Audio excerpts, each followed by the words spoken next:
Good. But we'll still have to join the other meeting, so we'll need to be here for 30 minutes. You remember we have our PS briefing. Okay, fine. Yeah.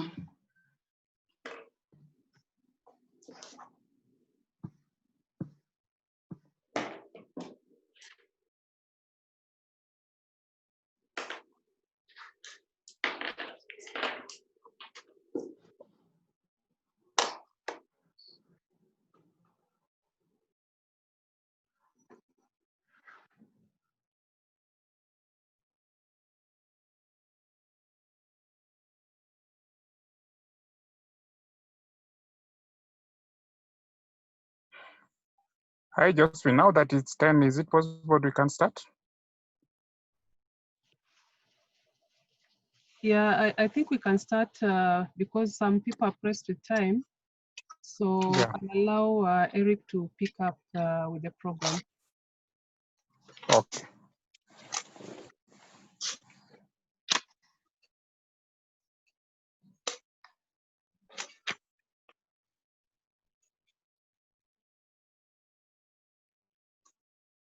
Sorry, good morning, everybody. Morning, Eric. Good. Morning. Morning. Morning. Good. So, Josephine, can I assume that we can start now? Sure, let's start, Eric. Okay, thank you very much. First and foremost, I want to take this chance to introduce myself. My name is Eric Ogumo. I'm the chairman of SOCA, Society of Crop Agribusiness Advisors of Kenya. So thank you very much for dialing into this important discussion. I think there has been not any other better time than now to have this kind of discussion. So as you are aware is that we have amongst us a number of us who will be discussing pertinent issues with regards to the state of horticultural sector, especially during this pandemic time of COVID-19. So as to get us going, I would want to welcome Grace Kialo, who is representing the Ministry of Agriculture and also HCD, to kind of give us an opening remark. So Grace, please welcome and proceed.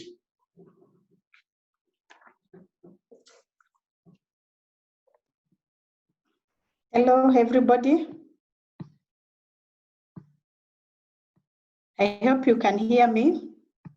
Yes, we can hear you, Grace. Yes. Okay. I wanted to request if I can share a slide as a part of my opening remarks, which I wanted to show the status of where we are in terms of volumes, in terms of performance, as per from January to June. And we shall compare it, we shall do a discussion comparing with our performance for the same period last year, if I can be allowed to share a slide. Is that okay? That's fine, Grace.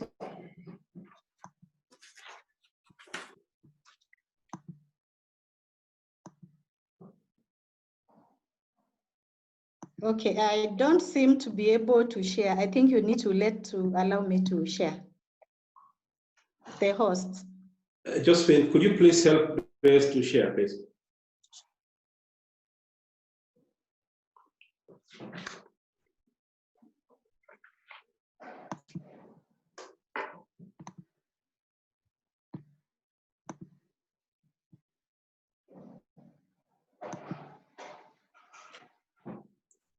Okay, I think I'm there.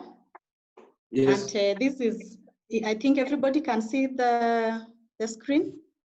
Yes.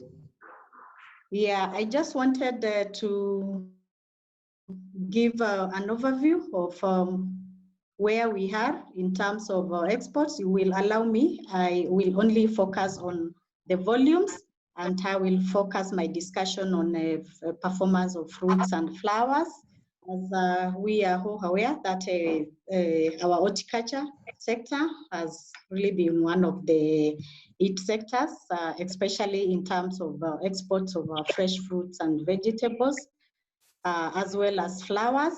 I know probably from the previous discussions, you may have touched base on what has happened with flowers, and I'm sure Mr. Clement, our CEO of KFC, has a lot of information of the performance. In terms of fruits and vegetables, these are statistics that we capture at the exit points. And when we look at the performance of January, from January up to date, in terms of volumes, we can see maybe we look at March, because March is where we felt a lot of impact following some restrictions and effects on our export markets. And when we look at March, we had a bit of a reduction of what we expected compared to last year, the same period. For April, and this is in terms of fruits, the darker color is fruit and the lighter green is vegetables. And when we look at our performance, just shows actually a lot of effects was felt in March. However, for the continuing months, that is April and May, we didn't have a lot of effect, despite the fact that we had challenges with the flights. And I think our industry, our various value chains, the fruits and vegetables, we can say they held on in terms of staying put on the export volumes. Again, when we look at the March, June figures, what we are seeing as per last week, we still had a good performance compared to last year. And we can still conclude that despite the major challenges that the sector has had, we can say we saw some stability in terms of performance. And maybe to just capture some of the challenges, which I know we've been discussing with the private holders. The major challenge that our sector experienced was the issue of reduced flights and high cost of cargo rate, freight rates, due to, especially because of the restrictions, and we only had cargo planes as opposed to the substituting with the passenger planes, which were stopped. So that's a bit of the overview. The other challenge which the sector, of course, has had is on the issue of inputs, especially the inputs that get imported to the country due to the restrictions of flights. Again, that area was affected. Of course, we can't overemphasize the issue of layouts of workers because of the reduced operations of many exporters due to reduced demands and the closures of their markets. So probably that's just an overview which I can give, and I leave it to the chair, to the moderator, then to move on. Thank you, over to you. Thank you very much, Grace. So maybe you could stop on sharing your slide now, but I think now I want to move on to the next step. Is that as you can see, Grace has done a wonderful job and kind of summarized where we are year on year in comparison to 2019.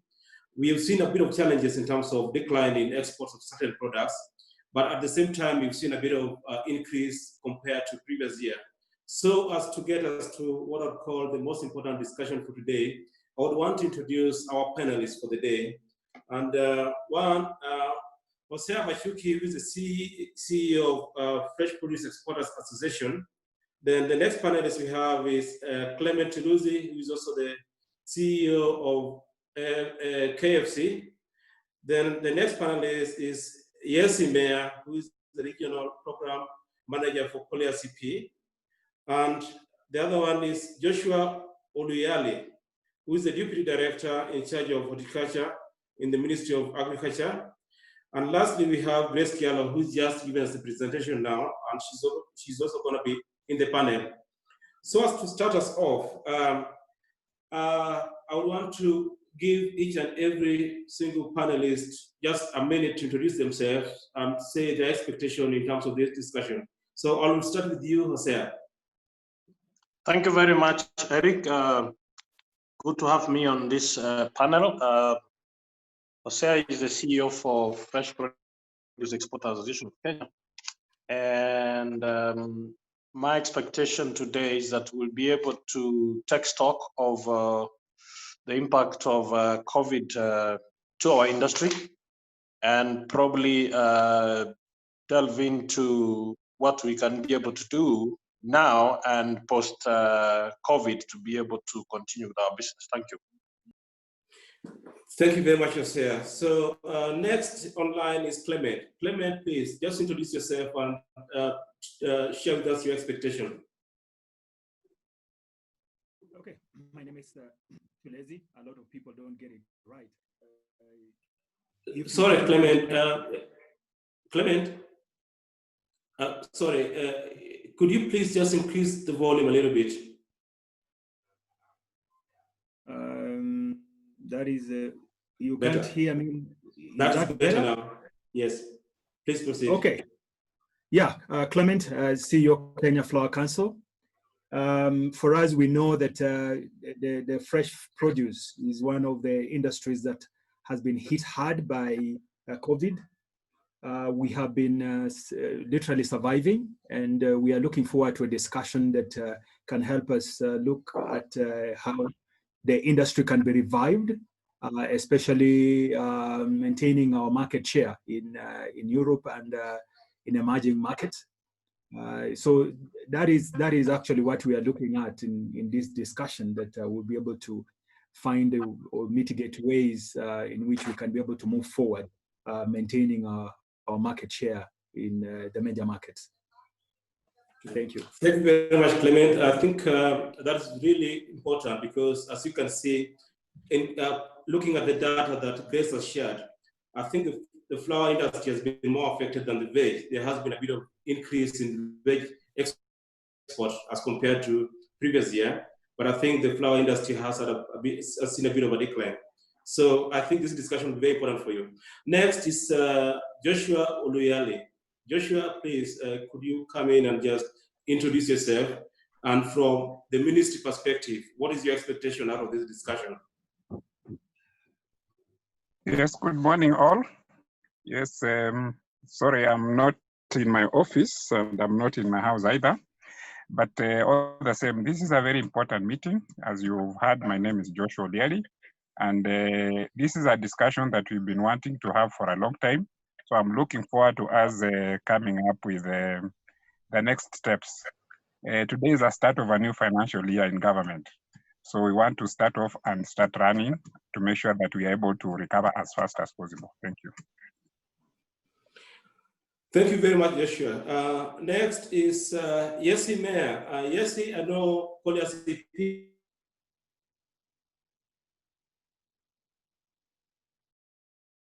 has stood with Kenya, and not just Kenya only, but has been done, and that has seen a lot of exports from East African states, and in particular Kenya. So you've been a friend of the industry for a very long time. So Yesi, introduce yourself, and what is your expectation? So I'm Yesi Mayer. I'm a regional coordinator at ACP, and I manage our activities in Kenya.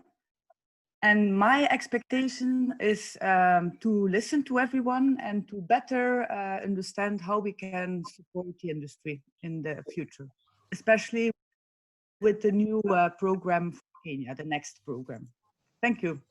Thank you very much, Yesi. Lastly, back home is Grace Kialo. I know, Grace, you've given us a lot of data in terms of where we are up to date.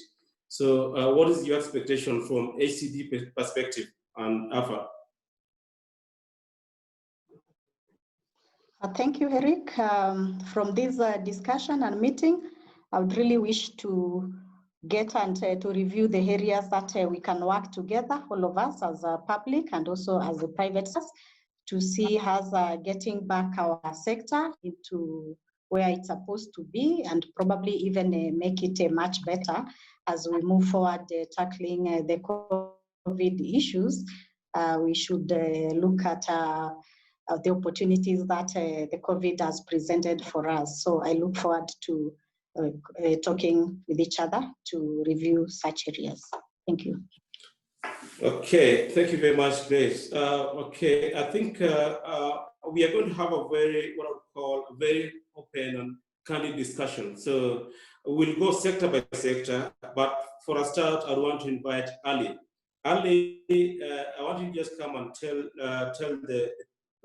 the audience what a bit of perspective in terms of where you see the industry going. So just introduce yourself and do a bit of an overview of what you think is happening in the industry and what needs to be done. Thank you, Eric. Thank you, HCD, SOCA, and the ministry that have organized this meeting. So I have a short presentation, and I would like to request Josephine to share the screen.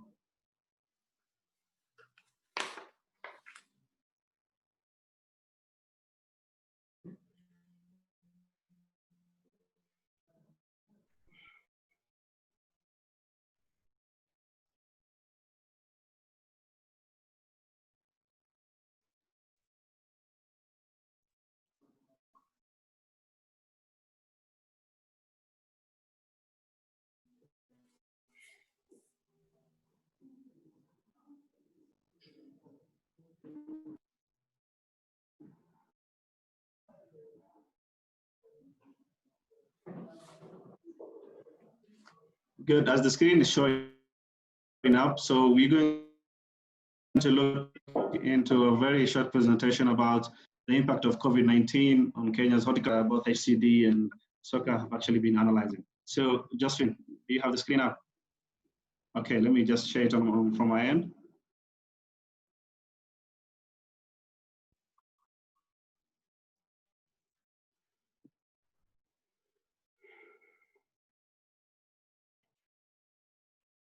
Ali, allow me to share the screen, please.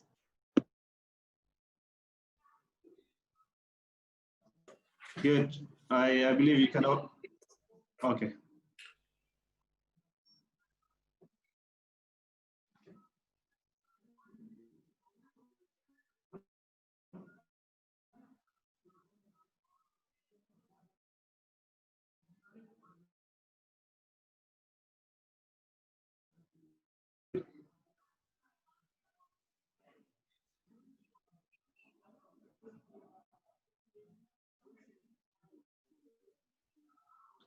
Good. I believe you can now see the screen. Yes. Good, wonderful. So I'll just go ahead to the second slide, which generally talks about the COVID-19's impact problem. And its primary impact is related to health issues. But it is secondary impact which affects agriculture and the service industry, globally, which has been a big problem for the last 4 months.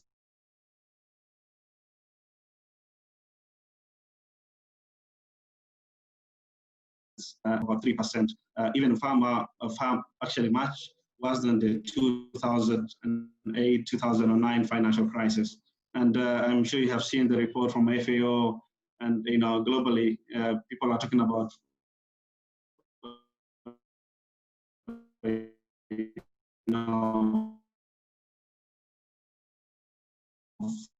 food increase.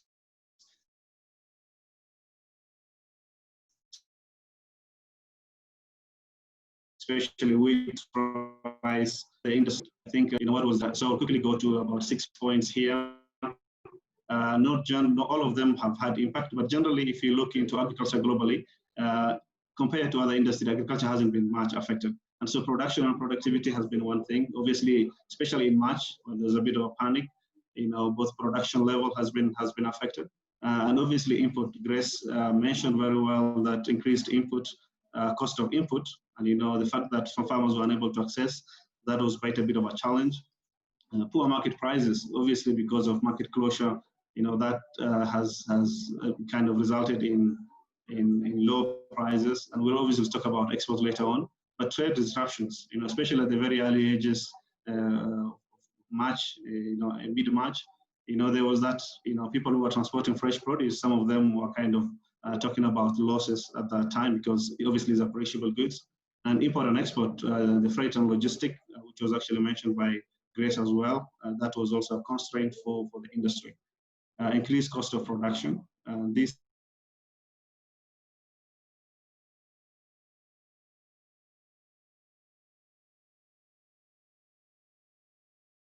remain that access as well as in terms of pricing will be a bit of a challenge. And obviously labor services, this was quite impacted. We have seen farmers and farm workers who have complained about job losses. And obviously SMEs, some of them that have been affected. And on the other side, obviously in March, we do remember there's a bit of a challenge of, movement, and that kind of resulted in farmers or certain companies being unable to get some inspection and advisory services. So what I want to go to is a bit of statistics. Grace has presented. And so this again is the same kind of a data, but presented in a graphical way to show increase and decline as it is. And so as you can see here, both for flowers, so this is volumes. We're also going to look a bit on value later on, but for volumes, you can see there's a bit of a sharp decline for flowers from end of February towards April, and a bit of a recovery that is being reported now from mid-April towards now May and moving forward. But again, obviously it's not going to be a V-shaped kind of a recovery, but looking into 2019 data, December was the highest kind of, at the time that was recorded, the highest exports for flowers. So obviously we do hope that the year is going to be good. And so one thing that you'll see here for fruits in terms of volumes, you can see a bit of an increase going forward, March, so a bit of a peak here going towards May. And we'll look into what kind of commodity are kind of contributed to this. But for vegetables, a bit of a decline from March towards May. So in terms of value, so this is January, May. Remember this data is provisional data from the HCD AFA. And so if you look to the flour, again, just the way the volumes went down, so was the value, despite the fact that the foreign exchange, of Kenyan shilling to euro, so that you still find a bit of a decline here. But for fruits, as you can see, April, a bit of a very strong earning for the exporters. And so here again, look into specifically flour export value. Again, but comparing 2019 and 2020, look at how graph comes down from March. While it's a bit, not a bit of a zigzag again, but again from March, we can see a bit of increase last year. It's stabilizing again towards May. So in terms of vegetables, quite very interesting again to see, impacted a lot negatively between March and April, but a bit of a recovery from April towards May. And then again, that is for 2020. And then again, as you can see, for 2019, which was also going down and coming towards May. So for fruits, this is a very interesting graph, if you can see. So from April, we can see a very sharp increase in value of fruits that have been exported. And this is attributed mainly to avocado exports. And so you can see, compared to 2019, avocado experienced almost 400 to 400 and something percent increase in export for the month of May.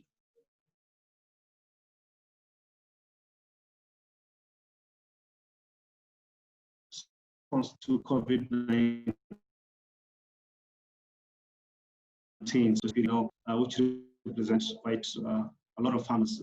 And so it's very much important that we sustain production. Access to input is very much important, both seeds and crop protection products. This is very much important. And so government spending, this will be very much, economic stimulus program will obviously be helpful to the industry. And so in terms of mitigating the impact, so small, medium enterprises, specifically the fruits and vegetable, as well as even the flower industry, obviously require support.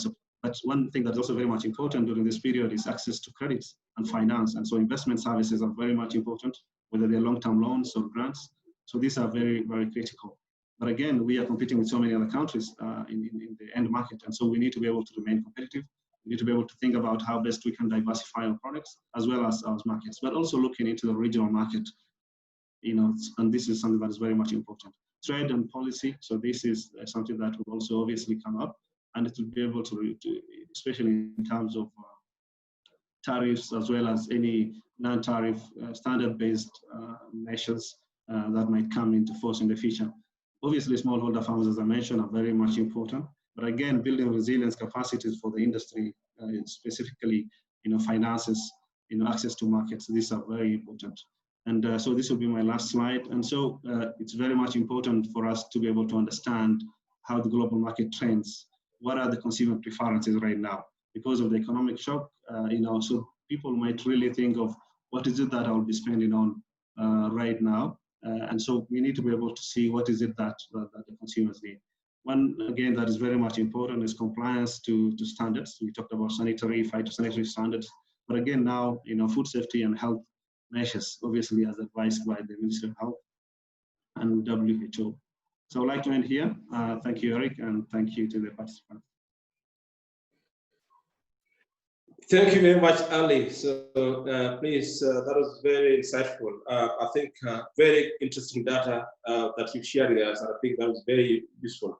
So I think before we go to the panel discussion, which is very important, I would want to pass the baton to Ricky Aguda, who is the CEO of Soccer. So Ricky, what I want you to do is just put it in, I want you to paint the picture out of Ali's presentation. What you think that looks like in terms of the industry perspective. So just in a layman's term. So yeah, proceed, Ricky. Okay, thanks, Eric. Of course, I think what we've seen from that presentation just goes back to the remarks that Grace made in terms of impact related to freight cost and the lack of availability of flights. And of course, that was compounded by the fact that with the initial reaction to COVID, there was a lot of slowdown of activity. And that we can see had that knock-on effect. We are, of course, trying to recover, and the opening up is going on. But from a layman's point of view, I think that what that is telling us is that there are some shocks within the system that we may not fully appreciate at this point in time. And it is this conversation around what are those shocks that will really enable us to open up and have a proper recovery strategy. So issues of layoffs, issues of social distancing, those are all shocks in one way or another. Ability of growers to access inputs.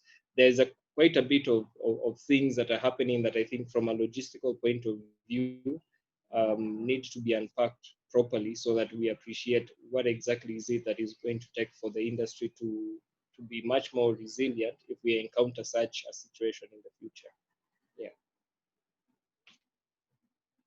Ricky, thank you very much for unpacking that. I think that was very good. So we are now moving to the most important part of this session. We have 1.5 hours, just 1.5 hours. In the next 1.5 hours, we want to hear from those who really matter in the industry. These are the drivers of the industry, either from regulatory point or development point. So you are aware that in May, the Kenyan government announced a stimulus package of $500 million US. $500 million US is not small money, it's not child play money. So as you are aware, is that close to 3 billion, I think 3 billion has been set aside towards smallholder, what we call stimulus package, and another 1.5 billion has been set aside for the horticultural sector. But what is worrying is that there's no clear direction on how this money shall be used. So we need someone who is going to give us this indicative in terms of how this stimulus package shall be utilized. So I would want to call upon Joshua to kind of highlight and give a bit of update in terms of what this stimulus package will be used for and how shall it be utilized to ensure that the very needy stakeholders benefit. So Joshua, do you want to take the floor, please? Yes, Eric, thank you very much. I hope you can hear me. Yes, we can. Thank you. So as government, we are actually quite aware that we are supposed to work better this year to ensure that we are able to take any advantage of the opportunities that have opened up with the expanding markets for fresh produce in Europe and even within the country. So what is it that we plan to do? One of the things that we are focusing on is to organize our producers and value chain actors into marketing clusters, production and marketing clusters. That is at every ward in this country where horticulture is growing.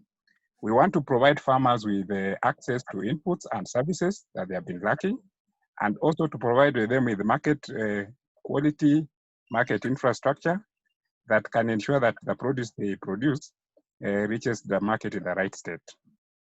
So it's a very simple process what we are planning to do.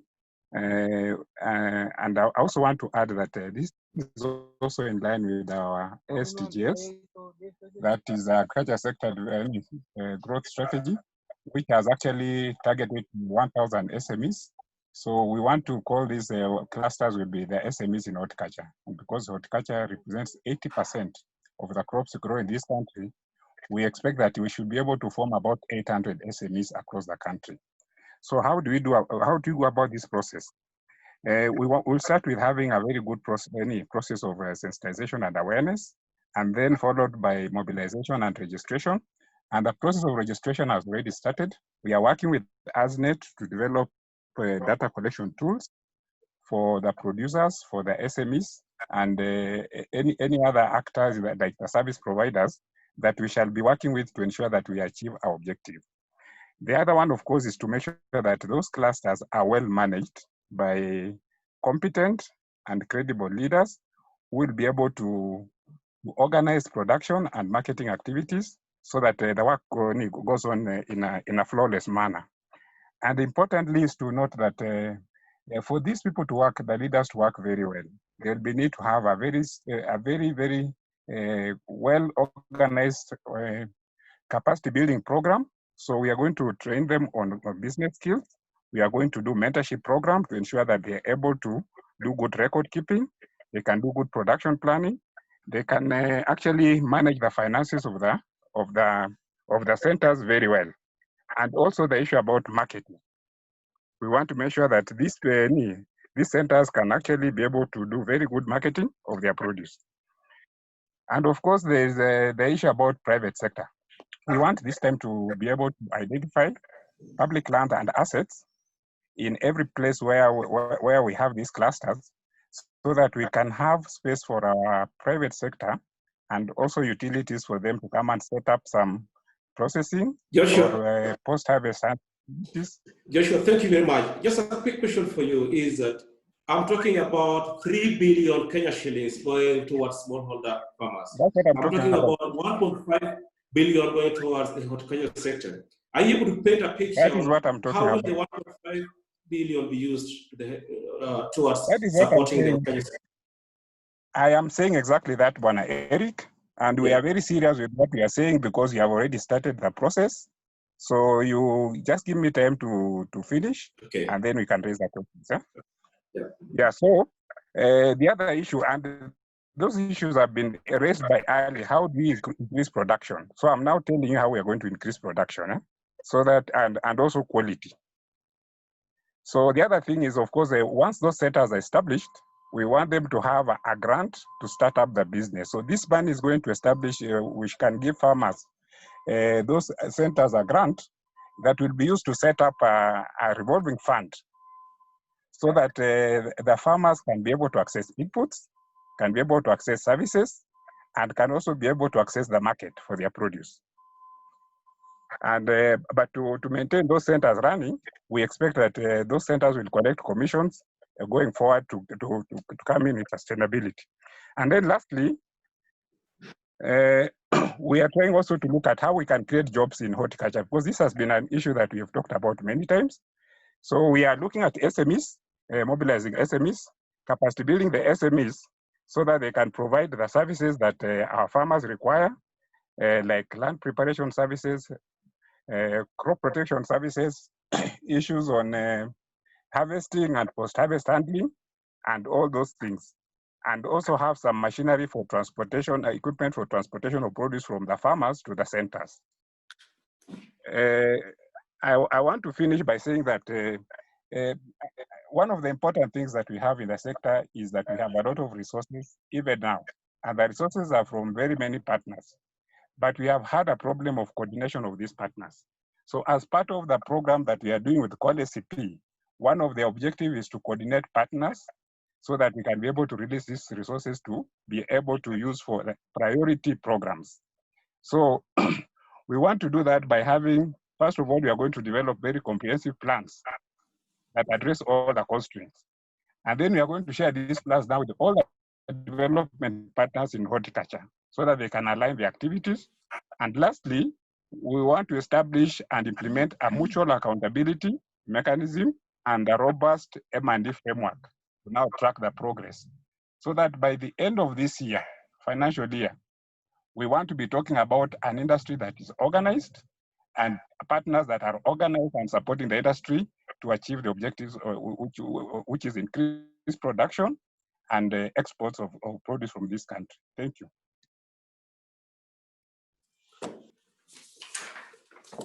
Thank you very much, Joshua. That was really wonderful. I'm really impressed to hear that the government has such a great plan to support and mobilize SME production and also to coordinate development partners so that the activities are aligned and we don't have overlaps or duplication. That is, I think that's very great. And I think we shall be discussing that later on in the course of the session. I think in terms of what Joshua just explained, with regards to the strategy of the government on this stimulus package, I think we are all aware that 95% of the fruits and veg that we produce are eaten locally. So we only export about 5% of fruits and veg. And as a matter of fact, we must have realized that even with or without the COVID, people still consume food, both locally and internationally. And I think, as a matter of fact, is that with 95% of the market being local, there's a huge opportunity for fruits and vegetable growers and producers to kind of indulge in the local market. I would want to call upon CEO of FPIC, Bana Hosea Machuki, just to shed some light in terms of what is the strategy of the industry, especially for fruits and veg, with regards to tapping on the domestic market. And secondly, what is the take of FPIC with regards to the strategy of the government on the stimulus package, and what does FPIC think should be done so that the stimulus package is utilized properly? Thank you very much, Jose. Thank you, Eric, for those questions. First and foremost, I'd like to say that the COVID-19 pandemic has impacted the horticulture industry at three fronts. Number one, at the production level, where we have seen, issues of high cost of inputs and chemicals and, cutting of labor, some farms by, as far as half. And we did then realize that as a result of this, we witnessed increased interceptions, especially for harmful organisms and pesticides. Logistically, we have seen movement of goods and people, sometimes hampered, and especially on the issues of empty trucks going to collect produce. At the company level, of course, there has been, loss of revenue, cash flow problems. In fact, some of our members have not recovered even the VAT refunds that was promised by His Excellency the President as we speak. At the international level, of course, then we saw reduced demand as a result of closure of institutions and the lockdowns. Now, it's good to hear that the government has a stimulus package, but to be very honest, we have been hearing different messages from government. We would like to be assured that something is going to be done one way or the other. At one point, we heard from government that the stimulus package is going to be used by Kenya Airways. We also hear from government that the stimulus package is indeed going to be utilized to vamp and revive the horticulture sector. Now, for FPIC, we have a number of asks from government and I'll enumerate just some of them very quickly. One is we'd like to see affordable inputs, including seed, chemicals, and power, because electricity is expensive for those who have to use cold rooms to do their business. We'd like to see freight costs coming down, and so whatever subsidy that will go into this is important. Third, we would like to see issues on SPS being addressed, supporting the government agencies that are trade facilitating agencies of KEFIs and the Pest Control Products Board, especially with the respect to MRL tests and pesticide registrations. We need to start to export our mangoes to the EU, so we are looking at common user facility for hot water treatment. And we would like to see, number 4, support to the growers and exporters, especially with respect to financing. And so we are looking at support to SMEs and other companies. And we believe that if through the commodity fund, some money is put there and ring-fenced for horticulture and floriculture, that will be important. We would like to see, number 5, the government working with us to fast-track the bilaterals that need to be done, one especially with the UK and the other one with the USA. We are aware that, and we are working together with our bodies, ASNET, KM, KEPSA, and ourselves to basically see how we can fast track this. So we'd like government to take this as a priority. Number 6, we'd like to see capacity building for our exporters and growers and farmers, especially on matters good agricultural practices, food safety. And finally, would like, as part of this, to get improved, research outputs, especially for products. Now, in terms of what FPIC members are looking at for the domestic market, that is, and regional market, we are looking at diversification, because for too long, we grow French beans and snow peas that we don't consume much. So we'd like to see diversification into the various products. And this has a bearing on new research and new product development. We have not done so much with respect to passion fruit because of the passion fruit goodness disease. We have not done so much about citrus because of the citrus greening disease. We have not explored as much our African leafy vegetables, and we haven't actually utilized the potential we have for bananas. And I keep saying that the Netherlands is the second largest exporter of avocados, and they have 0 number of trees. There is absolutely no reason why Kenya cannot be the largest exporter of bananas from this region, if we can even get them from our own farms and also from from other countries that are neighboring us. But this can only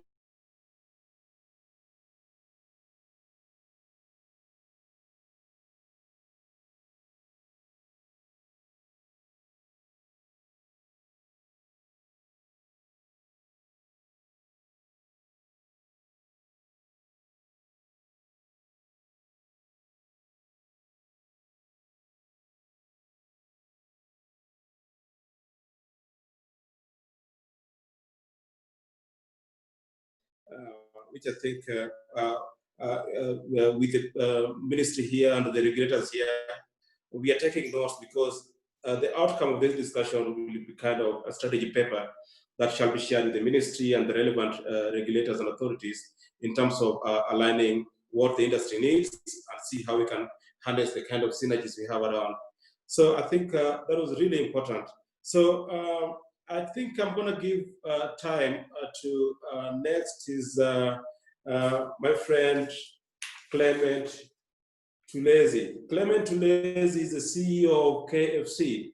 From the data that you've seen is that I think flower industry was more beaten than the veg industry and fruits. And again, I think the cost of freight pre-COVID was, I would say it was acceptable, but it went up to a maximum of $3 per kilo. But that has dropped down now, ranging between to about $2.2 to $1.8 per kilo. So I think the flower industry has kind of suffered a lot because a lot of job losses in the industry. So I would want to welcome Clement.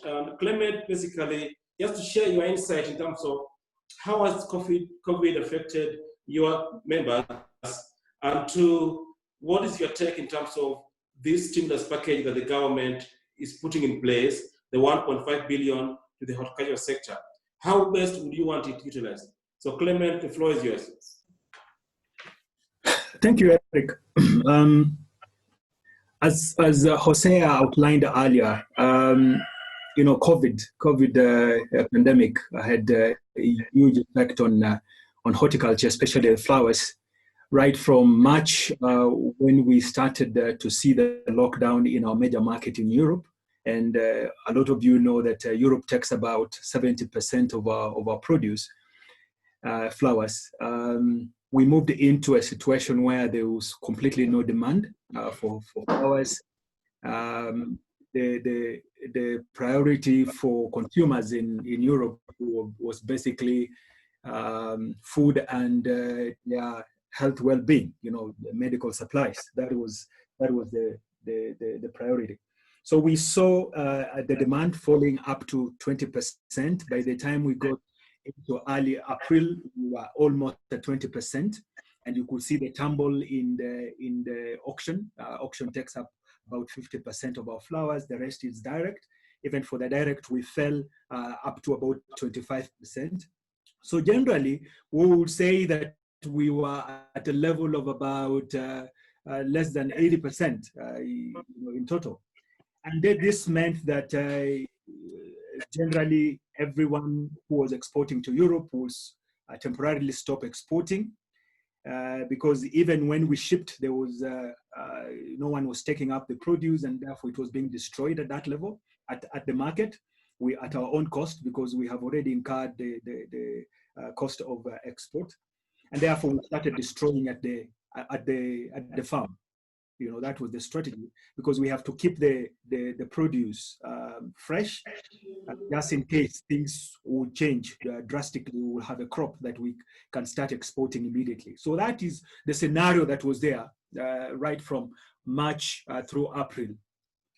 And because of that, of course, there was no freight. It was so limited, and the freighters could not find a market in Nairobi. And therefore, they moved to other places where it was more lucrative because of the medical supplies.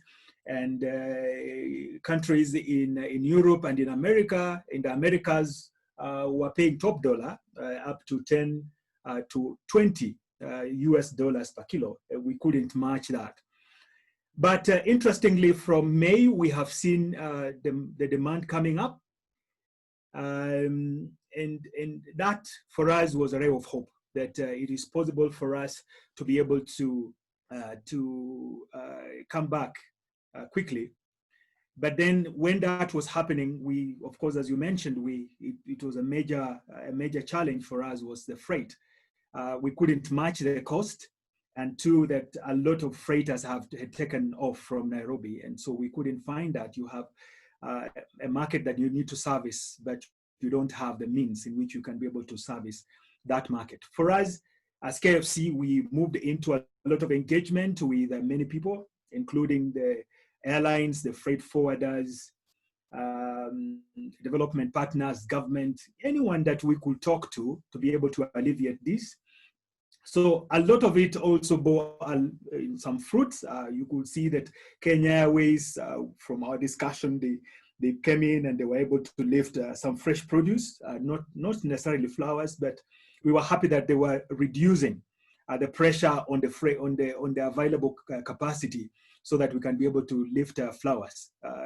And we have encouraged that as much as the vessels are not able to lift flowers, if they relieve the pressure on the existing freight capacity, then we can have much more. By then we were doing by the beginning of May, which was now moving into the European Mother's Day around 10th of May, we needed a capacity of about 3,800. What we had was about 1,600. So it was still a shortfall, and we had to move into a lot of this discussion and just see what is going to happen. Yes, we went through it. At the Mother's Day, we saw a bit of increase temporarily of some airlines putting in 1 or 2 flights back into Nairobi just to move that, move the flowers into our major markets.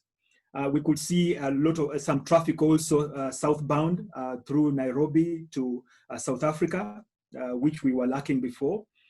And that of course was a welcome idea for us. So we can't say that indeed the Mother's Day was a real gloom. We managed to airlift quite a number of flowers from here. And from there, we have seen the demands still going up. At the moment, we are almost at about 85% of the demand that we expect at a time like now. Of course, we're in the low season, and this is helping us, especially on the freight. With low season, we have the volumes are lower, and therefore we are able to survive much better than when we're on the peak. But this will not hold for long, because sooner or later, by the end of August and the starting of September, we'll be back in the high season, and the volumes will be high, and therefore we still need more capacity. Clement, just a quick one, Clement. Yes, I know the volume is going to go up, and as you can see from the trend globally, is that the COVID-19 pandemic is still on the upside. It is reoccurring in other countries, in China, in the US, and I think the curve in Kenya has not flattened yet. So just based on the challenges that you've highlighted, mainly around the freight capacity and also mainly around the freight capacity and cost of production, what do you think should be done with this stimulus package? How would you see your members benefiting from this package? And which area do you think should be focused on? Eric, just before I answer, let me just correct you that for us, what happens in Kenya is not a worry for us. I can tell you that our workers feel safer on the farms than when they're at home, because we have put in place necessary measures to maintain health and safety.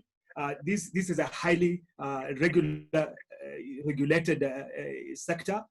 And therefore, even before COVID, we were doing so much in terms of health and safety. What we have just done is enhancing. So we are not worried what happens in Kenya, even when those numbers keep going up. Our worry is what is in the international market. We can be able to sort out here locally, but as far as flowers are concerned, if there is no change in the international market, it doesn't benefit us. However, even if we flatten in Kenya. So I just have to tell you that clearly. Therefore, what we are basically looking at is you need to observe what is happening in the international market. As the market is opening up, you can see that all over the world, countries now are opening up, especially for domestic flights. You can see that right from India all the way to Europe. And you saw the news that Kenya is not among the countries that have been okayed for its citizens to get into Europe. This is what is of interest to us, what happens in the international market. Our ask from government is that as the international global space opens up on freight, we should also follow the same. We should also probably start with our domestic to demonstrate that we are following what is happening internationally. And as the curve continues to peak in terms of freight and flights, and especially passenger flights, we also do the same. So that is one of the asks from government, so that we shouldn't be left behind, even as the world is opening up. The stimulus package, we've had a lot of signals from government on how it's going to be used. And we've been told categorically that this is going to Kenya Airways. The 1.5 billion is going to Kenya Airways. Basically, what we had done is that we had asked the government to come in and subsidize the cost of freight with the support to the national carrier. We want to be as patriotic as we can to support the national carrier, but it also needs to be practical and logical enough so that we feel the impact of that support. We wouldn't want the government to come in and say, oh, this money is coming in to support the fresh produce, whereas it's coming basically to alleviate the liquidity challenges that Kenya Airways has. We want to enter into the discussions with Kenya Airways to see practically how Kenya Airways can come in to tell us clearly that for every ton of fresh produce that is lifted from Nairobi, how much they are going to put in from these 1.5 billion and how much the exporter will be able to pay as a difference out of what has been paid. So we need this to be very, very clear to us. We don't want to hear all these mixed signals, oh, this 1.5 is going to do that with this. We are getting a bit confused and we want that to be very clear. So the challenge we have now is freight. I can tell you, we can talk about many things, but so long as we have not sorted out freight, we are not out of the woods. So this money should come in. If it's Kenya Airways, let it be very practical, because I know that it's very difficult for government to come in and subsidize the other carriers. But for Kenya Airways, the national carrier, we can do that, and we can sit down with the management and discuss the details of what needs to happen as a subsidy to fresh produce. And I'm not just talking about flowers. If it lifts vegetables or whatever, it is fine. But we will also be happy, of course, lifting as many flowers as we can. Our growers are asking how are they going to tap into this, and we need clarity. We need to sit down with government and with Kenya Airways to understand what is really going to happen in terms of utilizing these resources that is on the table at the moment. Okay, right. I think that was very useful, Clement, and thank you very much for that explanation and update. I fully agree that unlike the fruits and veg, flowers entirely rely on export markets. So I think the space outside there is more important to KFC than what we have domestically. Well, I think we have another 1 hour to go, and before we open the floor for questions and discussions, I want to invite the last panelist, and this is none other than Yesi Meyer. Yesi is basically the regional manager for Korea CP in the region. I mentioned earlier that Korea CP has been partnering with the industry for nearly 2 decades now, and has supported the industry in terms of technical assistance to comply to EU and other markets, in terms of training and certification.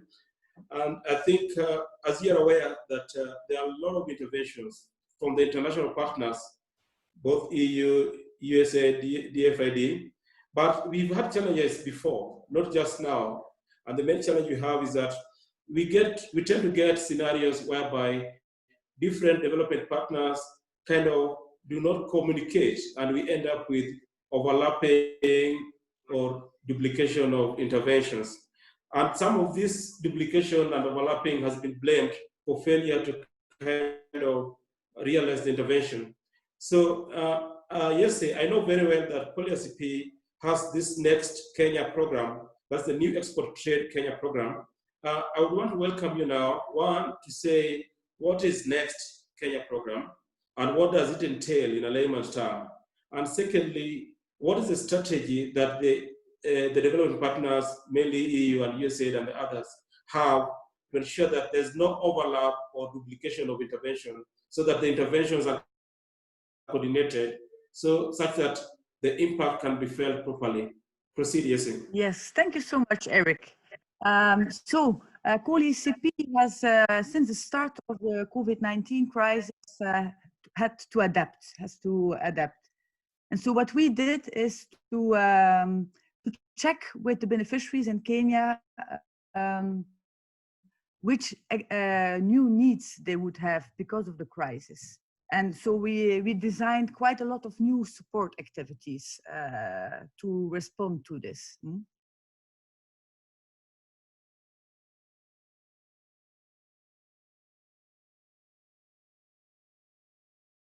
And what we see is that a lot of the companies are in trouble with cash earnings business. And I think that is very important topic Another activity we kickstarted is the COVID-19 trainings, because all of the food safety management systems had to adapt to the new rules of social distancing, etc.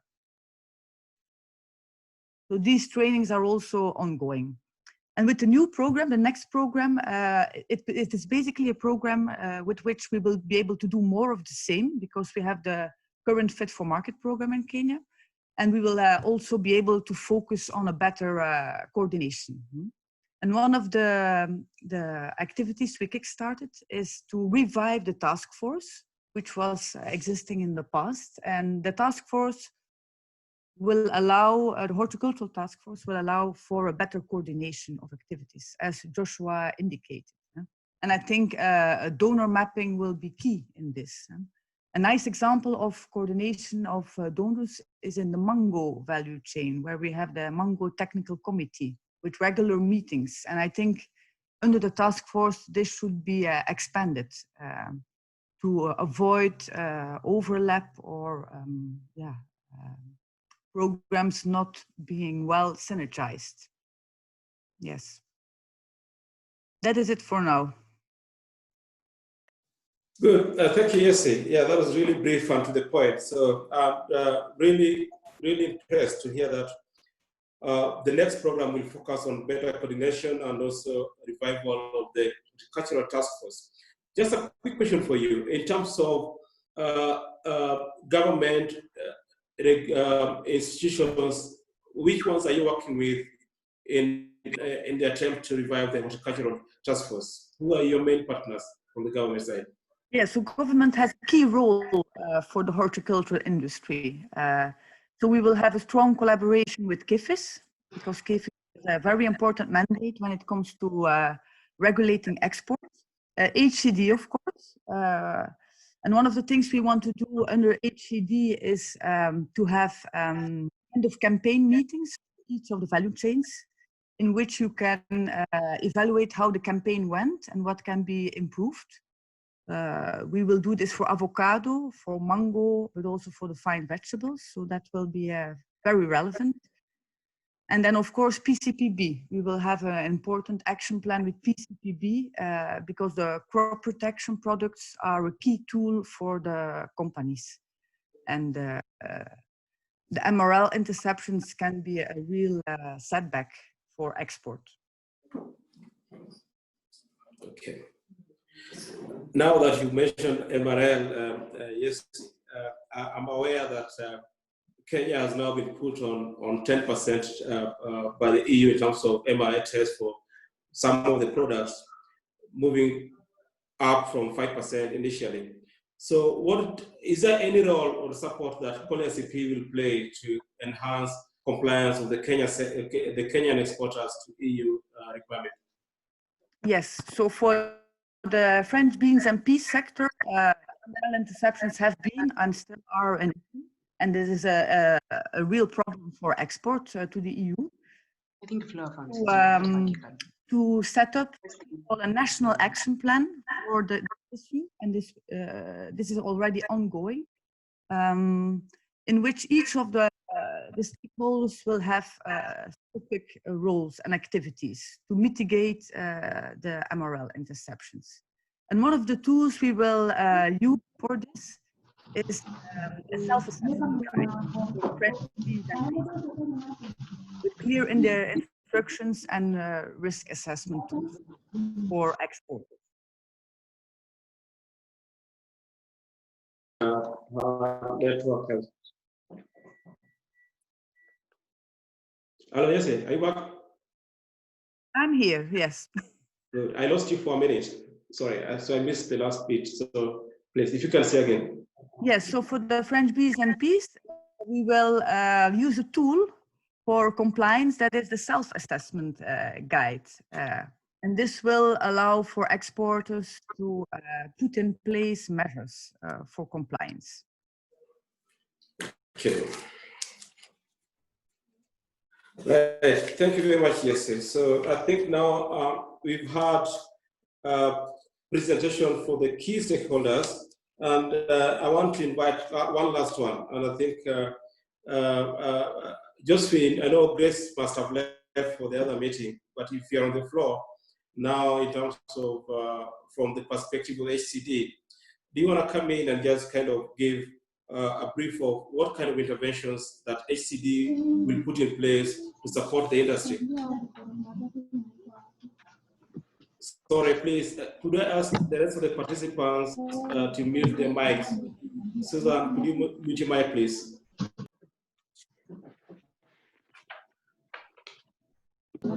Okay, thank you, Eric, for this opportunity, and of course, having heard from the rest of the panelists who have actually provided input and oversight of what is actually happening in the sector, because really we've been very instrumental in providing the data that has been used to highlight how how COVID has affected the sector. So then,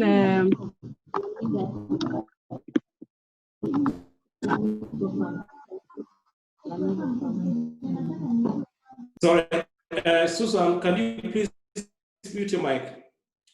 Just to proceed. Okay, yeah, so this data has really been instrumental in just trying to assess and evaluate the impact of COVID on the sector. And of course, know where the shocks has hit so much. And this has really been elaborated by the private sector. And it's actually for this reason that discussions have really been ongoing since the restrictions began. And of course, even when the global impact was felt, Kenya as a country, because we export to the EU and even China, our exports were hard hit. So when the pandemic came home, it actually also affected the domestic market, because we saw a lot of restriction in terms of movement from one county to the other, particularly counties that had been on lockdown.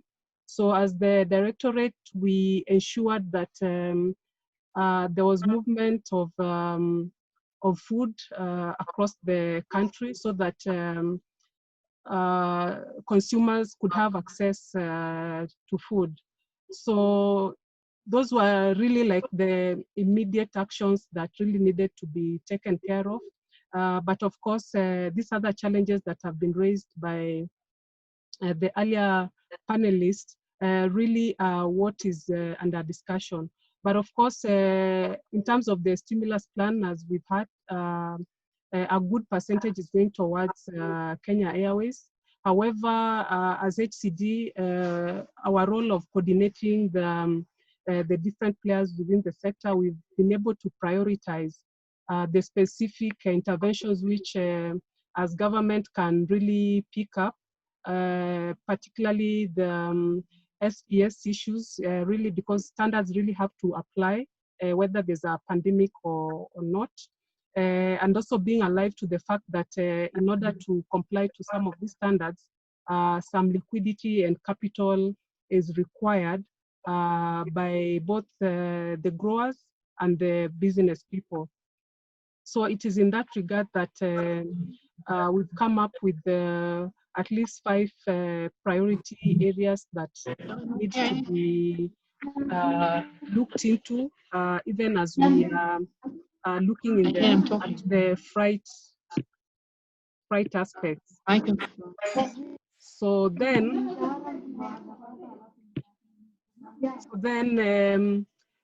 these issues include actually what has been mentioned by others, input, because inputs is really an issue now.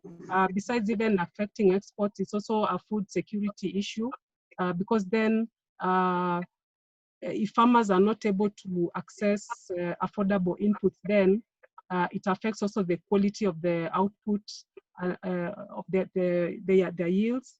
It also affects the quality of their products. So then that's really a very important aspect that we have prioritized.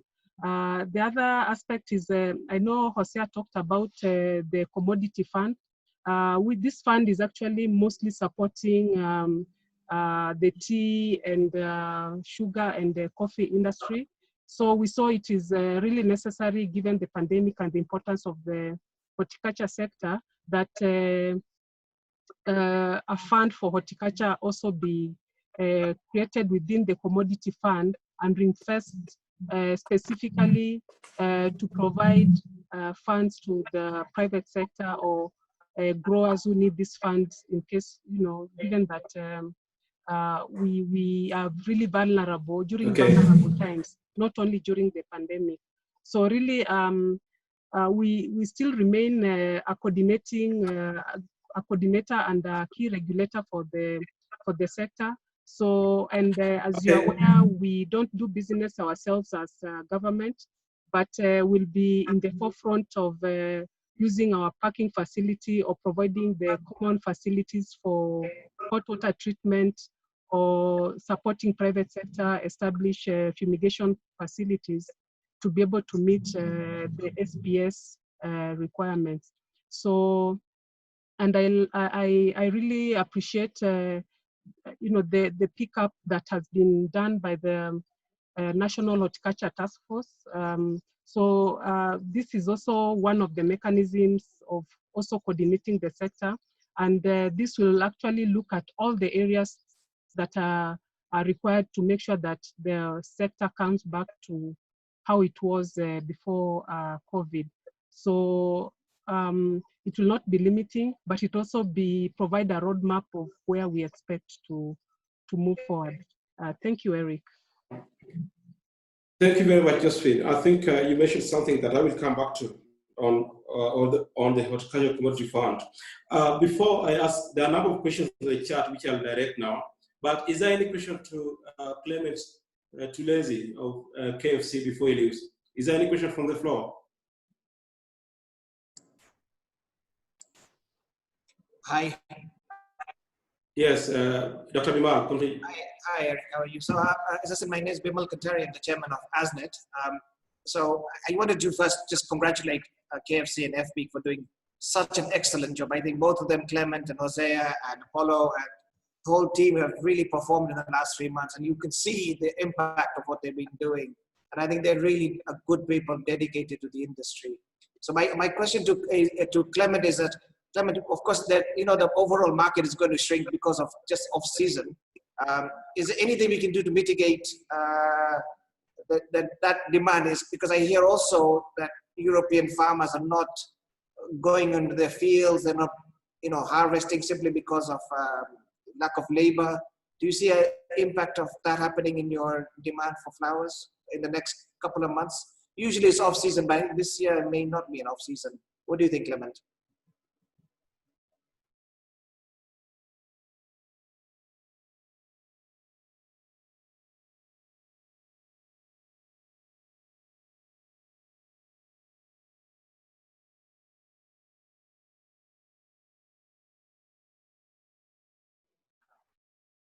I think Clement is no longer with us. Clement, are you there? He's left. Okay, good. Hosea, do you want to attempt? Yes, I mean, yes, of course, we have issues of labor, because of the social distancing and the movement of restrictions of movement of people within the EU. Actually, some farms had to import, labor from elsewhere.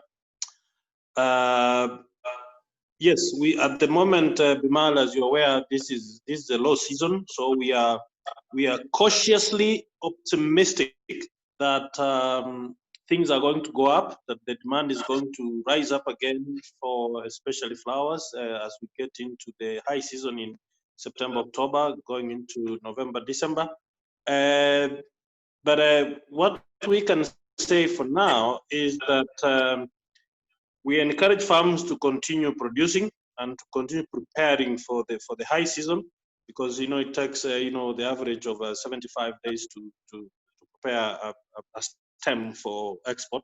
So we encourage farms to plan for that, and look forward to a better environment when the airspace is open and farms are able to do business. That's where we are talking about freight, because then that will be one of the most limiting factor in this type of business.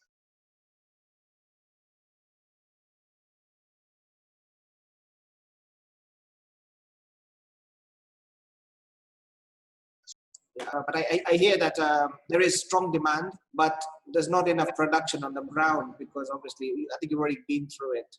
So I think fingers crossed that this might be a good season coming forward, especially for flowers. I suspect with flowers, we're going to see a reasonably good summer season, which we normally is an off season for us. So fingers crossed, everybody. Yeah, I think that's good. Thanks, Bimal, for that question. And Osea, thanks for stepping in to answer that question. I think, Osea, there's another question on the chat, and this will be for you, because the question is, there has been a drop in avocado exports in the last, I don't know how many weeks. And the question is that in the last 2 weeks, we've seen a slowdown in avocado exports due to huge volumes from Peru. So the question is that, why don't we get this information in advance so that as smallholders, we are able to plan better? In terms of market insights. Yeah. Thank you, Eric, for that question. I mean, anybody who is in the avocado industry should be able to know by now that the big boys in avocado is Peru, Mexico, the Latin American countries. Well, Kenya is now past South Africa in terms of volumes. We are doing well, but we need to remember that the big boys are in Latin America, and we compete with them in the marketplace. Now, it's important to tell every exporter, and we have told them before, that for us to be able to continue remaining competitive in the marketplace, our avocados must be handled properly in the farms, during transport, at the pack houses, as they go to the sea or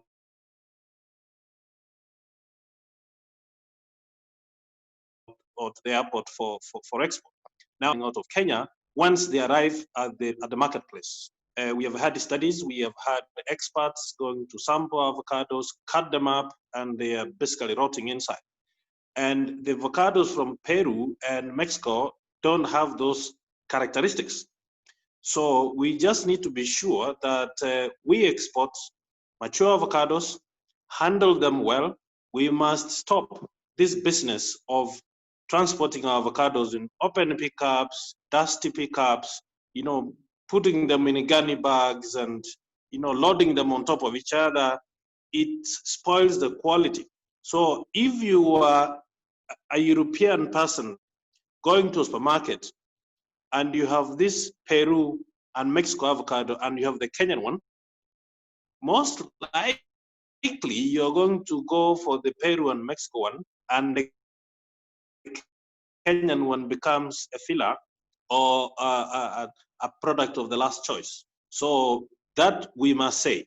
And then with respect to information, of course, yeah, the information is available in terms of when the Peru and Mexico are opening their weeks for export and so on. And that, as associations, we'll be able to provide to members, and we can be able to provide to the rest of the Kenyans through the various channels, including through the county governments. Thank you.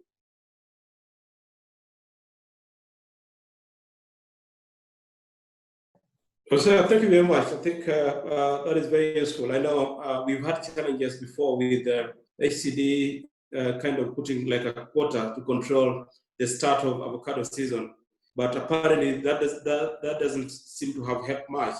And I think I will have another question, and this is basically to Joshua. Joshua, Chair. Yes. Chair, before you move, can we stay with avocado a bit? Yes, who is speaking? I've just come back because the PS has not come. I wanted to add on to what Hosea was saying. That's Dr. The issues. Wasilwa. I'm not Wasika. I'm not yet married unless you give me a husband. Anyway. Yes. Yeah, I'll just adding on to what Jose is saying, the issue of Kenya and the quality of avocado. One of the things that whenever avocado is harvested, because they say this is the time you can harvest avocado, everybody starts harvesting.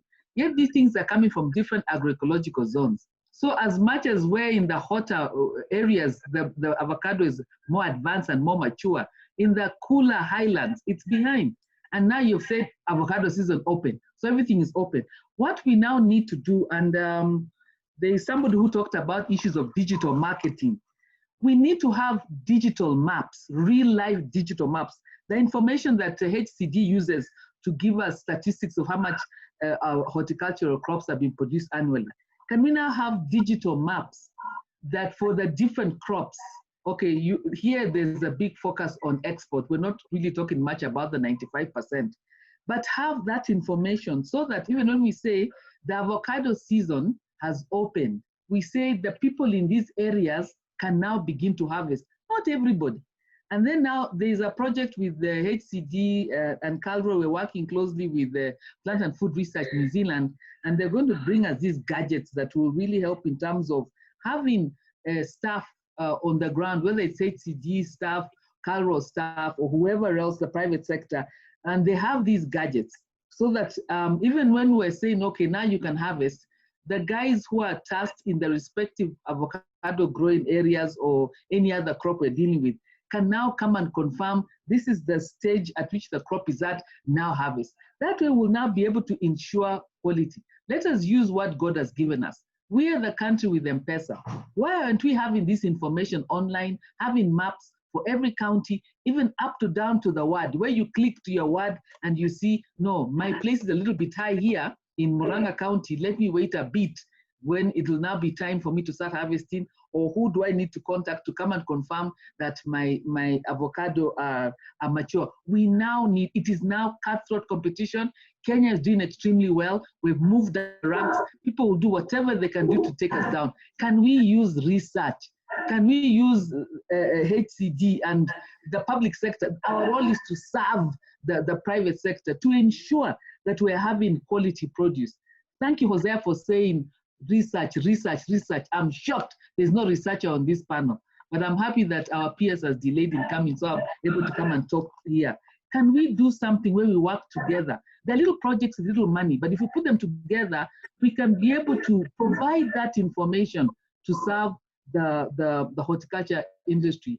What we're going to do as Calro is that we're planning to have these webinar type things, maybe every 2 weeks on different commodities, for you guys to just see the kind of research that we have out there.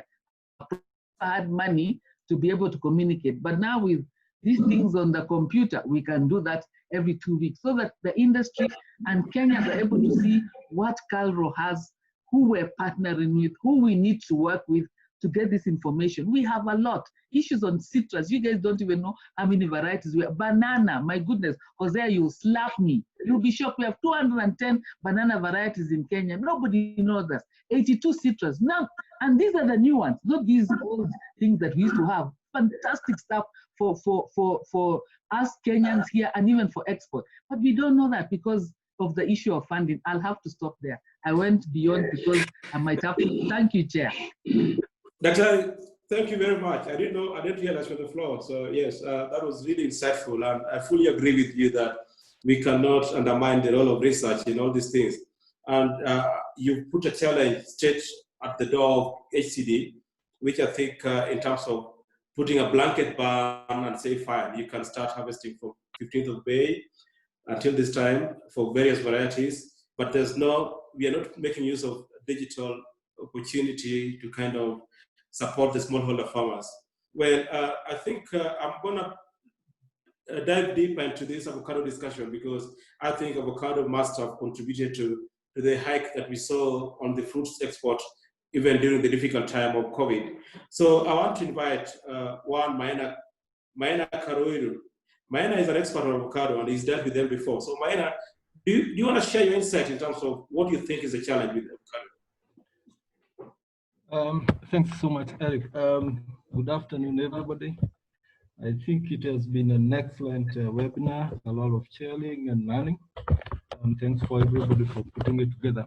As Eric has said, my name is Maina Carrero, and I'm an expert in not just avocados, but all the agribusiness horticulture value chains in Kenya. I've done a lot of work within those value chains, but mainly I'm associated a lot with avocado because of the good publicity I've had by the grace of God, by the grace of God through all the medias.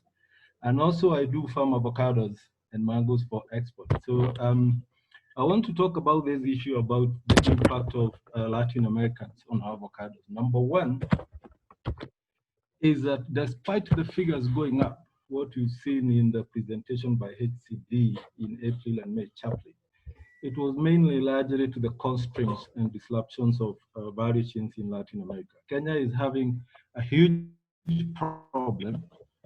The EU is really trying to help. And the key issues we are having is basically about immature fruits, selling and shipping fruits when they are not mature, which means they will not ripen, they are going to turn dark, and they are rejected. And two, post-harvest handling is a big issue. Somebody has talked about carrying avocados into pickups. That is actually the head part of the bigger problems. The bigger problem starts even during harvesting, consolidation and aggregation, where people put them in gunny bags, in wheelbarrows, carry them with motorbikes and all that, take them together and then load them in the pickups, which creates compression damage, among the other things. And the third problem we are having is that despite the hype that has been created, especially in counties by governors and a lot of planting of avocados. I think we lost Maina. You can hear me? Yes, go. Yeah, I'm saying despite the hype that, let me repeat, I was saying that the second issue apart from immature fruits is post-harvest handling, where the fruits, when being harvested, transported and aggregated, they're handled badly. Putting them in gunny bags, wheelbarrows, motorbikes and all that before they actually loaded in pickups or trucks transporting. And number three is that the avocado industry is probably about 80–85% small scale growers. And the research is telling us most of the farmers is between 1 and 5 or 10 trees. So there is hardly any application of good agricultural practices. So despite everything else, we are not producing a competitive fruits in terms of quality from compared to our competitors, because we are not putting the right in, we are not doing the right things at growing, we are not doing the right things at harvesting and post-harvest, and we are selling immature fruits. And what is actually happening is that we've also started seeing issues of pesticides, especially those people growing in areas where there's coffee. So that hasn't hit yet, but it's on the way. So what is the way forward? Number one is that if we agree we have a problem, we can look for solutions. HCD came up with the harvest ban.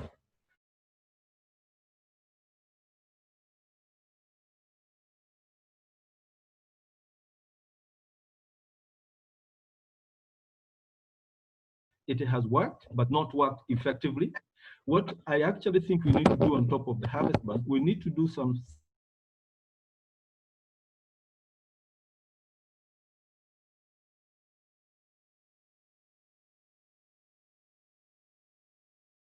serious and HCD to maturity, bring all that into life. You know that you go and look at a box, for example, of Kenya avocado size 18. Out of 18 fruits, 8 fruits are completely ripe and the rest are not. So what happens? The buyers will reject the lot that is not right, and of course put the claims. And of course the customers will not be happy, because when the fruit isn't ripe properly or mature properly, then you don't get the riches that they want. Number two, we have to actually realize that the Latin American countries and our competitors are realizing we are stuck.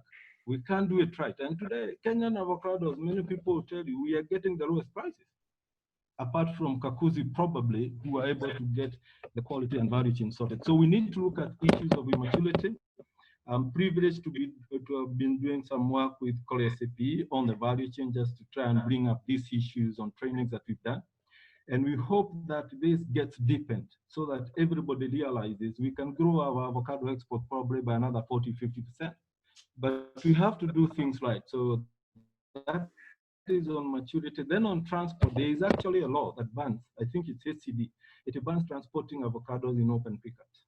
There is a lot of compression damage when you put 10,000 to 12,000 fruits in a pickup. Mr. Maina, we need to look at Maina, do you want to summarize? I'm just going to stop you there. Just 1 minute to summarize. Yeah, so we need to look at maturity. We only harvest mature fruits. We look at handling post-harvest, which is critical, and we look at increasing yields through applications of good agricultural practices, and then we can become competitive. Whether Peru is in the market or not, or Mexico, our fruits will be competing at par. Thank you. Thank you very much, Maina. I think you are a real avocado expert. And I know your insight into the industry are really valued, and thank you very much for that contribution. I have one on the line, and one, the CEO of Avocado Society of Kenya, none other than Ernest Mudomi. Mudomi, I know very well that the other day you signed kind of a collaboration or rather partnership with Israeli government, rather industry. So do you want to step in and say, what is the benefit of this partnership that you signed, and what do you want to comment in terms of the avocado industry in Kenya? Proceed. Ernest?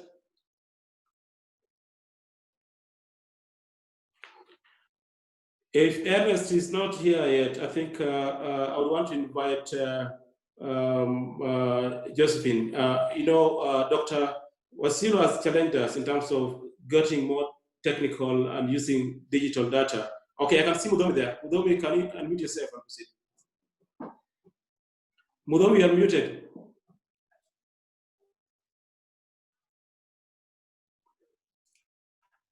Josephine, could you help Mudomi to unmute, please?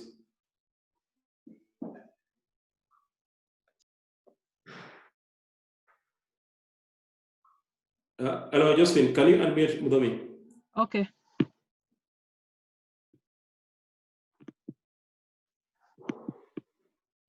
Hello. Thank you so much. Mudomi, you are muted, so can you start, please? Okay, thank you so much, Eric, and the rest of the team, and the rest of the panelists. I'm really happy to hear and also share and with you about what is happening in the avocado sector. So I'm happy to see that really avocado is getting the attention from some quarters that it deserves.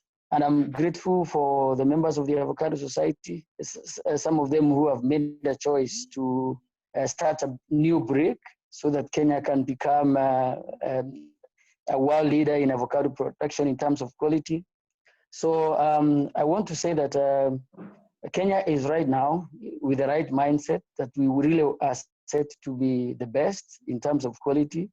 And since this year, and I want to thank Susan and the rest of their team at ACDA, we've been trying to put a spirited campaign to stop the export of immature avocados. And I know we are past that at the moment. And what we want to do is encourage institutions, government institutions, for example, to embrace technology. And I'm happy to hear Dr. Lusike is there. We need researchers as well. We need quality restocks. We need research on how we can handle our fruits post-harvest, because that's another big challenge. I've heard government talk about stimulus packages. We need to assess markets, for example, markets that governments have opened, like the Chinese market, where we have issues of SPS. So we are looking forward to have Coleacepe support PCPB register and have label extensions on some of the products that we are targeting for the avocado. So I want to say that we want to have now the support of everybody so that Kenya can claim its position in terms of quality. We have produced quality flowers before. We have produced coffee and tea. They are darlings of the world, and I know the avocado will get there if we get the support, especially from government.